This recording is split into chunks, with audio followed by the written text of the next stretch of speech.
اس کے لیے تو ہم 10-15 سیشن بھی کریں تو سورہ یوسف کے اندر بات ہو سکتی ہے انشاءاللہ تعالی. لیکن بہرحال موٹی موٹی بات دیکھیں. ایک نقطہ جو علماء نے لکھا کہ جب وہ عورت نے بلایا، پہلی چیز ہم نے دیکھی عورتوں کو جمع کیا. جب یہ دیکھا نا گناہ پہ راضی نہیں ہوتے، سب عورتوں کو جمع کیا ایک روم میں، اپنے بڑے ڈائننگ روم میں، لیوش جہاں پہ سارا ان کا ڈائننگ ہال اور جو بھی ہوگا، اور وہاں پہ آ کے یوسف علیہ السلام کو پھر بلایا اپنے پاس. اور تمام عورتوں نے وقت تانا آئیدیہ ہننا، اپنے ہاتھ کاٹ لیے. علماء لکھتے ہیں عورتوں کے مکر کے بارے میں قرآن میں اللہ نے کیا کیا، شیطان کے بارے میں کہا شیطان و مکرو ضعیف ہے، اس کا مکر بڑا ضعیف ہے، چھوٹا ہے، ایسی کمزور ہے.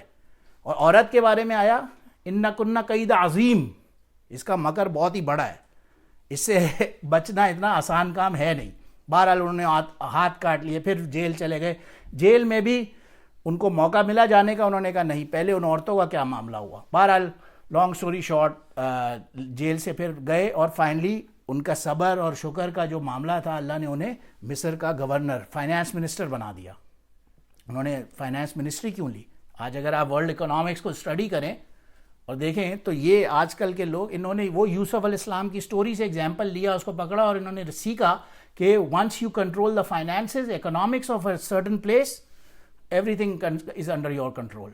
That's what Yusuf علیہ السلام strategy was. انہوں نے فائنانسز کو اپنے ہاتھ میں لیا، اکنامک منسٹر بنے، اور پورے مصر کا ایسا ایمپل ترقی ہوئی کہ راتوں رات دن رکتی، دور دور سے لوگ آ کے مصر سے اور ان سے ہیلپ لیتے رہے. بہرحال لانگ سٹوری شارٹ یہی ظاہر ہے، اگر صبر اور شکر کا معاملہ ہم نے دیکھنا ہے تو یوسف علیہ السلام سے مثال ہمیں بڑی بہت کم ملے گی. تو اللہ سبحانہ و تعالی ہمیں توفیق عطا فرمائے کہ ہم اس پہ چلیں، کیونکہ وہی عالم الغیب والشہادۃ الکبیر المتعال ہے. سب سے جو غیب کا جو خبر رکھنے والا وہ وہی ہے. اس نے کیا کیا ہوا ہے کہ ہمارے ساتھ لہو مقابات من بین یدی و من خلفی، اس نے ہمارے چاروں طرف نا فرشتے رکھے ہوئے ہیں. انسان ہے نا، ہم انسان، ہمارے چاروں طرف اللہ سبحانہ و تعالیٰ کی طرف سے فرشتے ہیں. یحفظونہ من امر اللہ، وہ اللہ کے حکم سے ہماری حفاظت کرتے ہیں. جہاں بھی ہم جاتے ہیں یہ فرشتے ہماری حفاظت کرتے ہیں. ان اللہ لا یغیر ما بقوم حتی یغیروا ما بانفسہم، لیکن اللہ تعالیٰ اس قوم کا حالات بدلتے نہیں ہیں جب تک وہ قوم خود اپنے حالات بدلتے پہ نہیں آتی. ہم آج بیٹھے رہتے ہیں، ہم کہتے ہیں یار یہ لیڈر آئے گا تو کچھ کر جائے گا، وہ لیڈر آئے گا تو کچھ کر جائے گا، یہ گورنمنٹ چینج ہوگی تو پھر پالیٹکس چینج ہو، ایٹسیٹرا ایٹسیٹرا، دوسروں پہ ڈالنے کے ایزی ہمارے آنسرز ہیں. لیکن مین چیز یہی ہے، اللہ نے کہا پہلے اپنے آپ کو، اپنے اوپر محنت کرو. اپنے آپ کو ہم جب ٹھیک کریں گے تو خود بخود اللہ ہمارا معاملہ اچھا فرمائیں گے، اور پھر وہ بدلہ جو چینج ہے وہ آنے والا بنے گا. بہرحال جو لوگ صبر کریں گے ان کی کیا صفت ہوگی؟ والذین صبروا ابتغاء وجہ ربہم، جو اللہ کی رضا کے لیے صبر کرتے ہیں. واقاموا الصلاۃ وانفقوا مما رزقناہم سرا وعلانیہ ویدرؤون بالحسنۃ السیئۃ، اور یہ برائی کی جگہ نیکی سے بدل دیتے ہیں. برائی کرنی ہے اسی کی جگہ کوئی نیکی کرتے ہیں. ان کے لیے فرمایا سلام علیکم بما صبرتم فنعم عقبی الدار، تمہارے اوپر سلام ہے اور تمہارے لیے کتنا ہی اچھا زبردست ٹھکانہ ہے.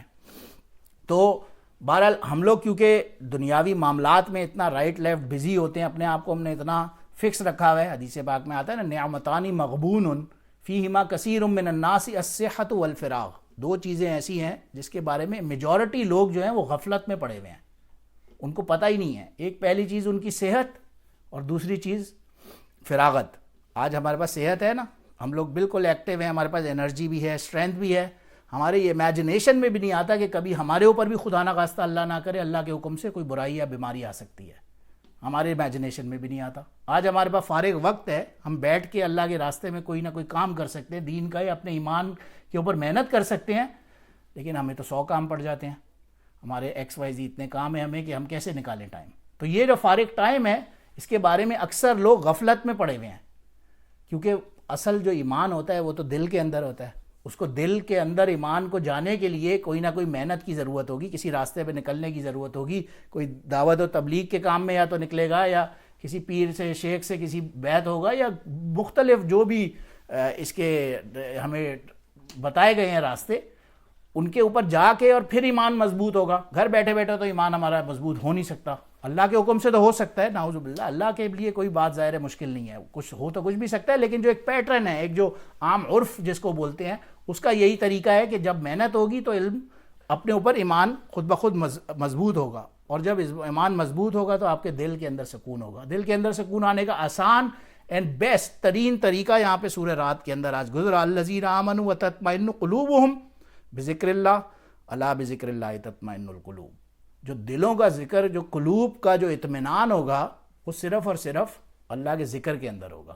جب ذکر اللہ کا کریں گے تو آٹومیٹکلی ہمارے اندر خود بخود ایمان کا لیول مضبوط ہونا شروع ہوگا. تو ذکر کی اپنی ایک ظاہر ہے بہت ساری زبردست قسم کی اہمیت ہے, اور تمام پورے کے پورے قرآن میں ہمیں اس کے اوپر بے تحاشا سینکڑوں ایمپل آیات ہمیں ورسز ملتے ہیں جو ذکر کے اوپر اتنی دلالت کرتے ہیں. اس پہ ابھی اگر ہم کوشش کریں تو اچھی خاصی ڈسکشن ڈیٹیل میں بات ہو سکتی ہے, بٹ یہاں اس کو ہم کوشش کرتے ہیں آج ریپ اپ کریں, کیونکہ جو ہمیں ڈیٹیل گائیڈنس ملنی ہے اس کا مین منبع, اس کا جو مرکز, اس کا جو اوریجنل ہے وہ یہی قرآن ہے. وَلَوْ أَنَّ قُرْآنًا سُيِّرَتْ بِهِ الْجِبَالُ أَوْ قُطِّعَتْ بِهِ الْأَرْضُ أَوْ كُلِّمَ بِهِ الْمَوْتَى بَلِ اللَّهُ الْأَمْرُ جَمِيعًا فَلَمْ يَئِسَ الَّذِينَ آمَنُوا إِلَى آخِرِ الْآیَۃ.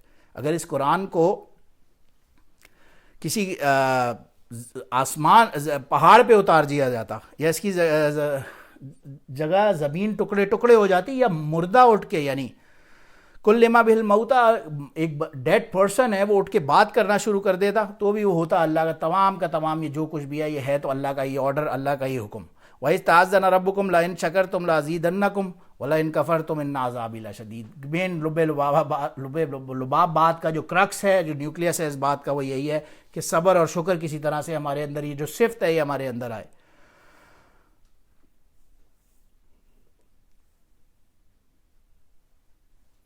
اس کی ایک مثال جب ہمارے اندر ایمان کا لیول آتا ہے, یا ایک مسلمان پکا ہوتا ہے اپنے لیول پہ, اس لیول پہ اس کی ایک مثال گزری یہاں پہ سورہ ابراہیم کے اندر. الم تر ان اللہ خلق السماوات والارض بالحق ان یشاء یذھبکم ویأتی بخلق جدید. اگر دیکھتے نہیں ہو, یا آسمان و زمین سب کو بنایا اللہ نے ہے, اور اگر تم حق بات سے بھاگتے ہو تو اللہ تمہیں کسی اور سے بدل دے گا, تمہیں ضرورت نہیں ہوگی. اور جو ایمان والا ہوگا, الم تر کیف ضرب اللہ مثلا کلمۃ طیبہ, اس کی مثال ایک نیک بات کرنے کی, جو ایمان والے نے ایک نیک بات بھی کی ہے, اس کی مثال اللہ نے دی. کلمۃ طیبۃ کالشجرۃ طیبۃ اصلها ثابت وفرعها فی السماء. جس کا اصل جو ہے, جس کا اوریجنل ایک ٹری ہے, اس کی جو ٹرنک ہے, اس کی جو مین برانچ ہے اصل, وہ اس کی روٹ بالکل زمین کے اندر نیچے ہے, اور وہ آسمانوں میں اوپر تک ہے. تؤتی اکلہا کل حین باذن ربہا, وہ اللہ کی اجازت سے آل سیزن فروٹس اور پھل دے رہا ہے. اس کا آف سیزن ہے ہی نہیں, وہ 24 گھنٹے اچھی بات ہی کر رہا ہے 24 گھنٹے, کیونکہ اس کا ایمان کا لیول ایسا ہے, اس کے اندر وہ صبر اور شکر کی صفت ایسی ہے کہ اللہ نے جو دیا ہے وہ اس پہ شکر کر رہا ہے. تو اس کی مثال ایسی ہے, وہ 24/7 فروٹ دے رہا ہے. اور بسل کلمۃ خبیثۃ کشجرۃ خبیثۃ اجتثت من فوق الارض ما لها من قرار.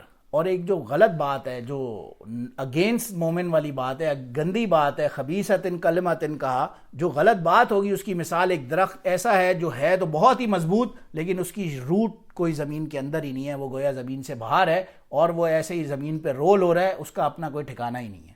اس کی مثال ایسے دی اللہ نے. تو بہرحال اس میں بہترین وہی ابراہیم علیہ السلام کی دعا کے اوپر یہ اس ساری ڈسکشن کو اللہ نے کنکلوڈ اس سورۃ ابراہیم میں فرمایا. بہترین دعا, رب جعلنی مقیم الصلاۃ ومن ذریتی ربنا وتقبل دعا ربنا اغفر لی ولوالدی وللمؤمنین یوم یقوم الحساب. تو بہرحال اللہ سبحانہ و تعالیٰ ہمیں توفیق عطا فرمائے, کیونکہ مین چیز یہی ہے, اللہ نے خود کہا انا نحن نزلنا الذکر وانا لہ لحافظون. یہ اللہ نے شریعت نازل کی ہے اور وہی اس کی حفاظت کرنے والا ہے. ہمارے ہاتھ میں کچھ نہیں ہے, ہماری کوئی اوقات نہیں ہے, لیکن ہم لوگ کیونکہ شیطان کے بہکاوے میں آ جاتے ہیں, شیطان ہمیں کنفیوز کرتا ہے ظاہر ہے, اور ہم غلط راستے پہ نکل جاتے ہیں. تو اس کی کانورسیشن کے اوپر اس بات کو کوشش کرتے ہیں ختم کریں جو سورہ حجر کے اندر آج فائنلی قاری صاحب نے تلاوت فرمائی. جب شیطان کو اللہ نے آدم علیہ السلام کو بنایا اور تمام کے تمام فرشتوں سے کہا اس کو سجدہ کرو, فسجد الملائکۃ کلھم اجمعون, تمام فرشتوں نے آدم علیہ السلام کو سجدہ کیا الا ابلیس, مگر ابلیس نے نہیں کیا. ابا ان یکون مع الساجدین, وہ گھمنڈ تھا اس کے اندر, ایک پرائڈ تھی کہ میں اس کو کیسے سجدہ کروں. اللہ سبحانہ و تعالیٰ نے پوچھا, قال یا ابلیس, اے ابلیس, ما لک الا تکون مع الساجدین, تم نے سجدہ کیوں نہیں کیا, یہ کیا مسئلہ ہے. تو کہتا ہے قال لم اکن لاسجد لبشر خلقتہ من صلصال من حمأ مسنون، میں اس کو سجدہ کروں گا، یہ جو مٹی سے بنا ہوا ہے، میں آگ سے بنا ہوا ہوں، میرے اندر جو پرائیڈ ہے، مسئلہ اس کا یہی تھا. علماء نے لکھا ہے کہ دنیا کا اگر اس زمانے کا یا ہسٹری کا بہت بڑا اگر کوئی سب سے بڑا عالم تھا تو وہ شیطان تھا، سب سے بڑا عابد عبادت گزار تھا تو وہ بھی شیطان تھا، سب سے بڑا اس وقت کا ابلیس جو عمل کرنے والا تھا، عامل تھا، وہ بھی شیطان تھا. لیکن وہ صرف عاشق نہیں تھا، اس کے اندر 3 عین کے لفظ علماء نے لکھا تھا، اس کے علم میں ایسا تھا کہ اس سے کوئی آرگیو نہیں کر سکے، عمل میں اس سے آگے کوئی نہیں ہے، عبادت کرنے میں اس سے آگے کوئی نہیں ہے، لیکن اس کے اندر وہ ایمان کا لیول نہیں ہے، اس کے اندر ایمان ویک ہے، یا جس طرح سے بھی ہم کہہ لیں، وہ سجدہ کرنے میں جب اللہ کا آرڈر تھا تو اس کو یہ کرنا نہیں چاہیے تھا، مگر اللہ کی بھی اپنی حکمت تھی.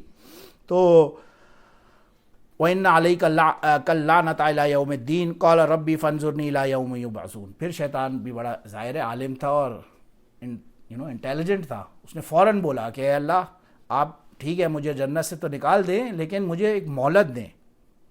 تو اللہ نے کہا فَإِنَّكَ مُنظَرِينَ، ہم ویٹ کرتے ہیں، إِلَىٰ يَوْمِ الْوَقْتِ الْمَعْلُومِ، ایک وقت معلوم کی طرح میں تمہیں ڈھیل دیتا ہوں. شیطان کہتا ہے ربی بما اغویتنی لأزینن لہم فی الارض لأغوینہم اجمعین، آپ اگر مجھے مہلت دے رہے ہیں میں ان کو گمراہ کروں گا لوگوں کو، اور ان کے سامنے دنیا کی جو لیوش لائف سٹائلز ہیں اور آسائشیں ہیں انہیں اور مزین کر کے اور بیوٹیفائی کر کے پیش کروں گا لوگوں کو، اور سب کے سب میرے راستے پہ چلیں گے اور گمراہ ہوں گے، اللہ عبادک من المخلصین، سوائے جو مخلص لوگ ہوں گے وہ اس سے بچ کے رہیں گے. بہرحال قال ھذا صراط علی مستقیم ان عبادی لیس لک علیہم سلطان الا من اتبعک من الغاوین. اللہ سبحانہ و تعالیٰ سے دعا ہے کہ اللہ ہمیں بہرحال رمضان کی جو بھی راتیں رہ گئی ہیں ان میں زیادہ سے زیادہ عبادت کی توفیق عطا فرمائے، اور صحیح معنوں میں جو میسج ہے اس کو سمجھنے کی اور جو تراویح میں ہم پڑھ رہے ہیں اس پہ عمل کرنے کی اللہ سبحانہ و تعالیٰ ہمیں توفیق عطا فرمائے. وآخر دعوانا الحمد للہ رب العالمین. سبحان ربک رب العزت عما یصفون وسلام علی المرسلین والحمد للہ رب العالمین.